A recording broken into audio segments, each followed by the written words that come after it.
ke-57. Bacaan Alkitab diambil dari Ulangan 17 ayat 1-20, Ulangan 18 ayat 1-22, dan Ulangan 19 ayat 1-21. Demikian bunyi firman Tuhan di dalam Ulangan 17 ayat 1-20. Janganlah engkau mempersembahkan bagi Tuhan Allahmu lembu atau domba yang ada cacatnya, atau sesuatu yang buruk, sebab yang demikian adalah kekejian bagi Tuhan Allahmu. Hukuman mati untuk menyembah berhala.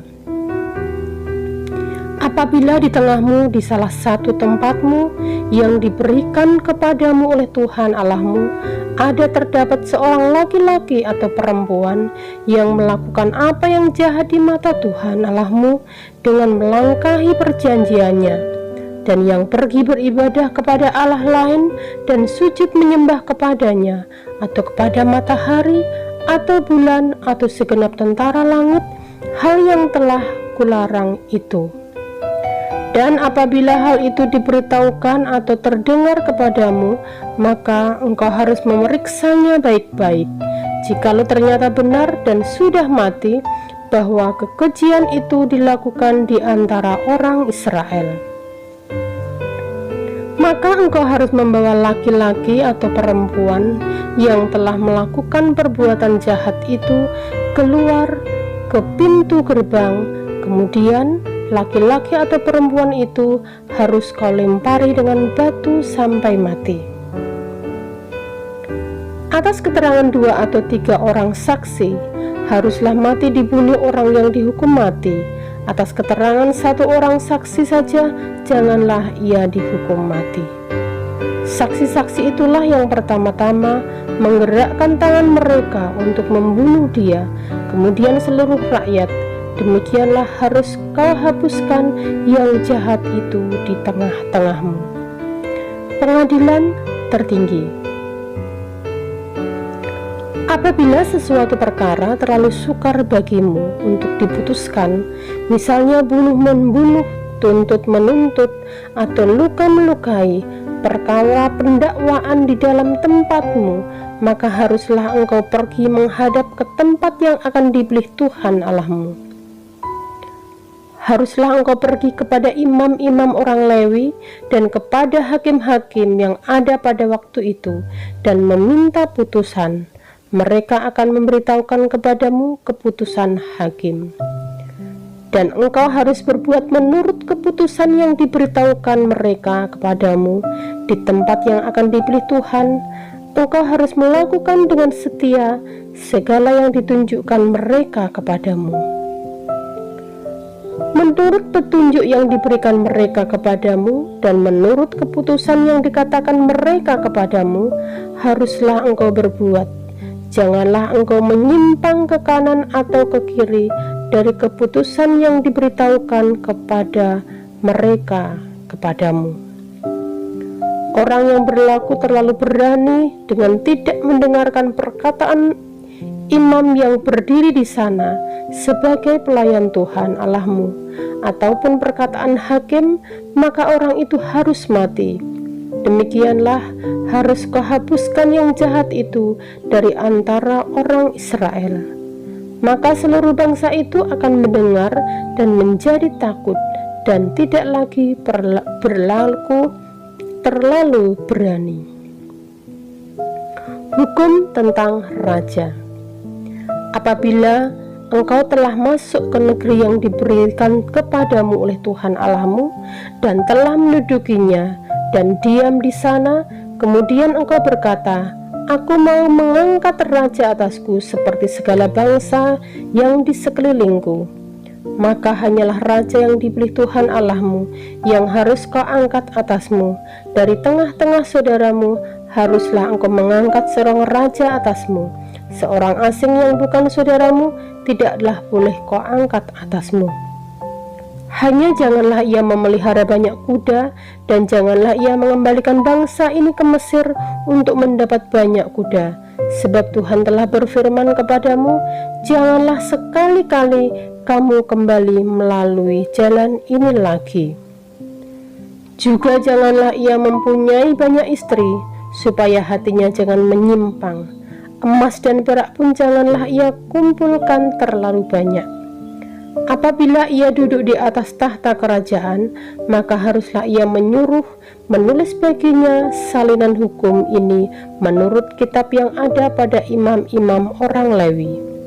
Itulah yang harus ada di sampingnya, dan haruslah ia membacanya seumur hidupnya untuk belajar takut akan Tuhan Allahmu dengan berpegang pada segala isi hukum dan ketetapan ini untuk dilakukannya, supaya jangan ia tinggi hati terhadap saudara-saudaranya, supaya jangan ia menyimpang dari perintah itu ke kanan atau ke kiri, agar lama ia memerintah dan anak-anaknya di tengah-tengah orang Israel.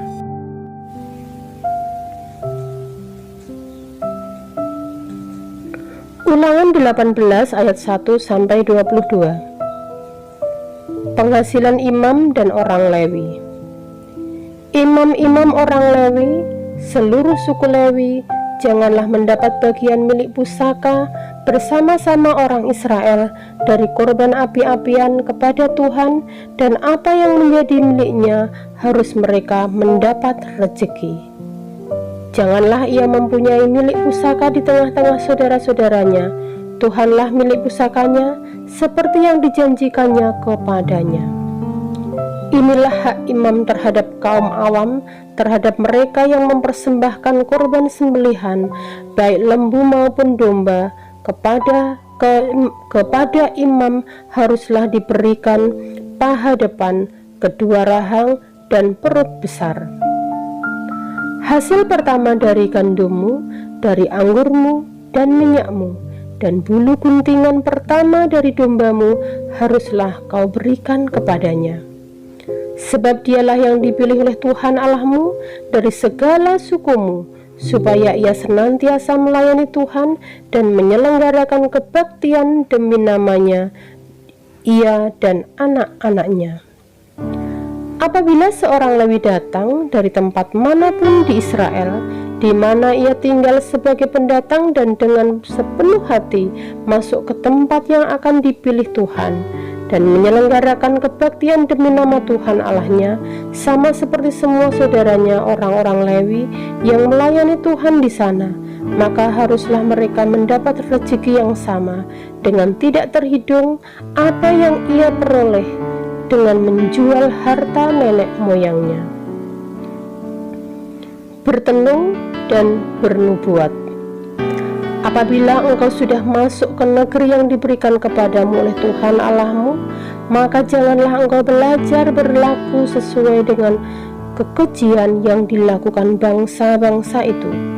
Di antaramu janganlah didapati seorang pun yang mempersembahkan anaknya laki-laki atau anaknya perempuan sebagai korban dalam api, ataupun seorang yang menjadi petenung, seorang peramal, seorang penelaah, seorang penyihir, seorang pemantera, ataupun seorang yang bertanya kepada arwah atau kepada roh peramal, atau yang meminta petunjuk kepada orang-orang mati.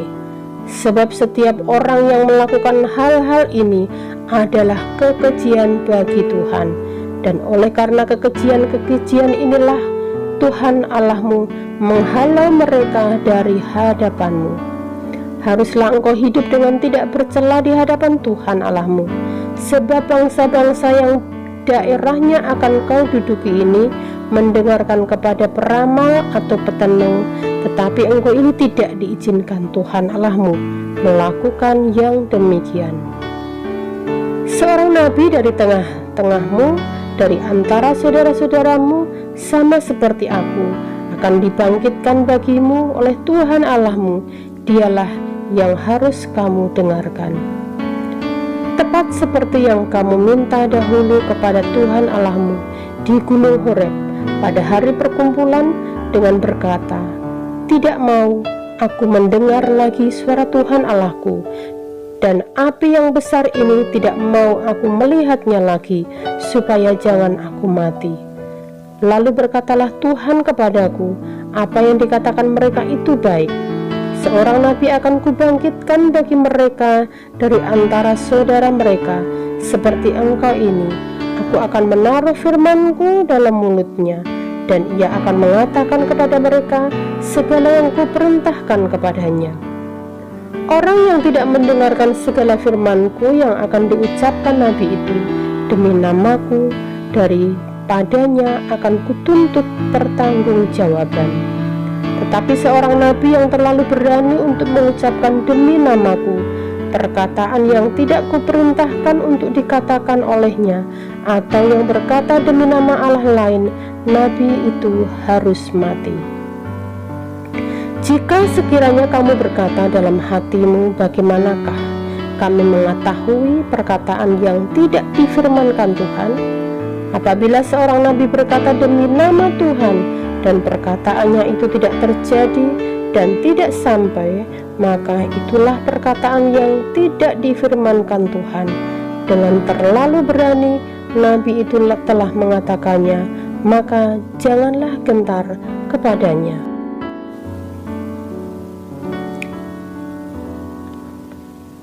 Ulangan 19 ayat 1-21.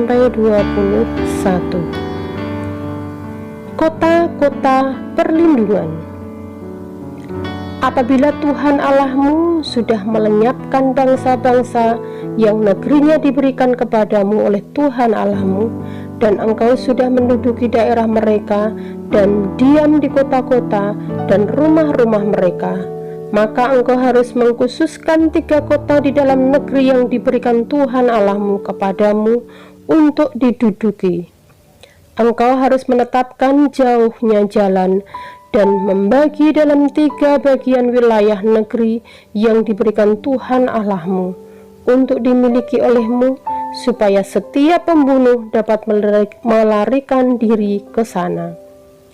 Inilah ketentuan mengenai pembunuh yang melarikan diri ke sana dan boleh tinggal hidup apabila ia membunuh sesamanya manusia dengan tidak sengaja dan dengan tidak membenci dia sebelumnya.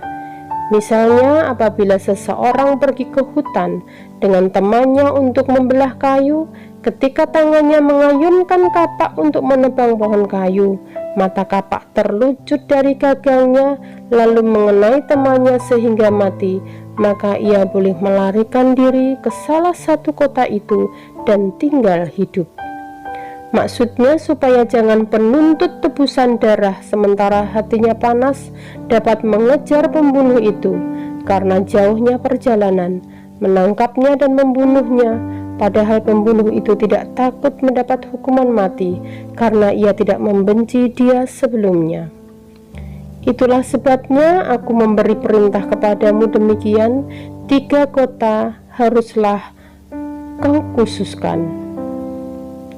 Dan jika Tuhan Allahmu sudah meluaskan daerahmu nanti, seperti yang dijanjikannya dengan sumpah kepada nenek moyangmu, dan sudah memberikan kepadamu seluruh negeri yang diberikannya, akan diberikan kepada nenek moyangmu. Apabila engkau melakukan dengan setia perintah ini, yang kusampaikan kepadamu pada hari ini, dengan mengasihi Tuhan Allahmu, dan dengan senantiasa hidup menurut jalan yang ditunjukkannya, maka haruslah engkau menambahkan 3 kota lagi kepada yang 3 itu, supaya janganlah tercurah darah orang yang tidak bersalah di negeri yang diberikan Tuhan Allahmu kepadamu menjadi milikmu, dan hutang darah melekat kepadamu. Tetapi apabila seseorang membenci sesamanya manusia dan dengan bersembunyi menantikan dia, lalu bangun menyerang dan memukul dia sehingga mati, kemudian melarikan diri ke salah satu kota itu, maka haruslah para tua-tua kotanya menyuruh mengambil dia dari sana dan menyerahkan dia kepada penuntut tebusan darah, supaya ia mati dibunuh. Janganlah engkau merasa sayang kepadanya. Demikianlah harus kau hapuskan darah orang yang tidak bersalah dari antara orang Israel, supaya baik keadaanmu. Larangan menggeser batas tanah.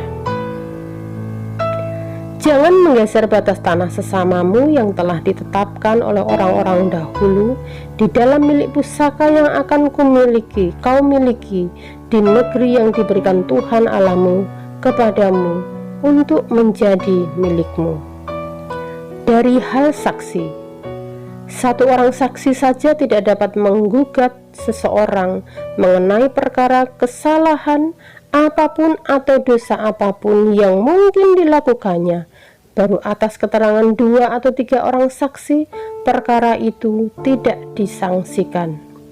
Apabila seorang saksi jahat menggugat seseorang untuk menuduh dia mengenai suatu pelanggaran, maka kedua orang yang mempunyai perkara itu haruslah berdiri di hadapan Tuhan, di hadapan imam-imam dan hakim-hakim yang ada pada waktu itu. Maka hakim-hakim itu harus memeriksanya baik-baik, dan apabila ternyata bahwa saksi itu seorang saksi dusta dan bahwa ia telah memberi tuduhan dusta terhadap saudaranya, maka kamu harus memperlakukannya sebagaimana ia bermaksud memperlakukan saudaranya. Demikianlah harus kau hapuskan yang jahat itu dari tengah-tengahmu. Maka orang-orang lain akan mendengar dan menjadi takut, sehingga mereka tidak akan melakukan lagi perbuatan jahat seperti itu di tengah-tengahmu. Janganlah engkau merasa sayang kepadanya, sebab berlaku nyawa ganti nyawa, mata ganti mata, gigi ganti gigi, tangan ganti tangan, kaki ganti kaki. Amin. Tuhan Yesus memberkati.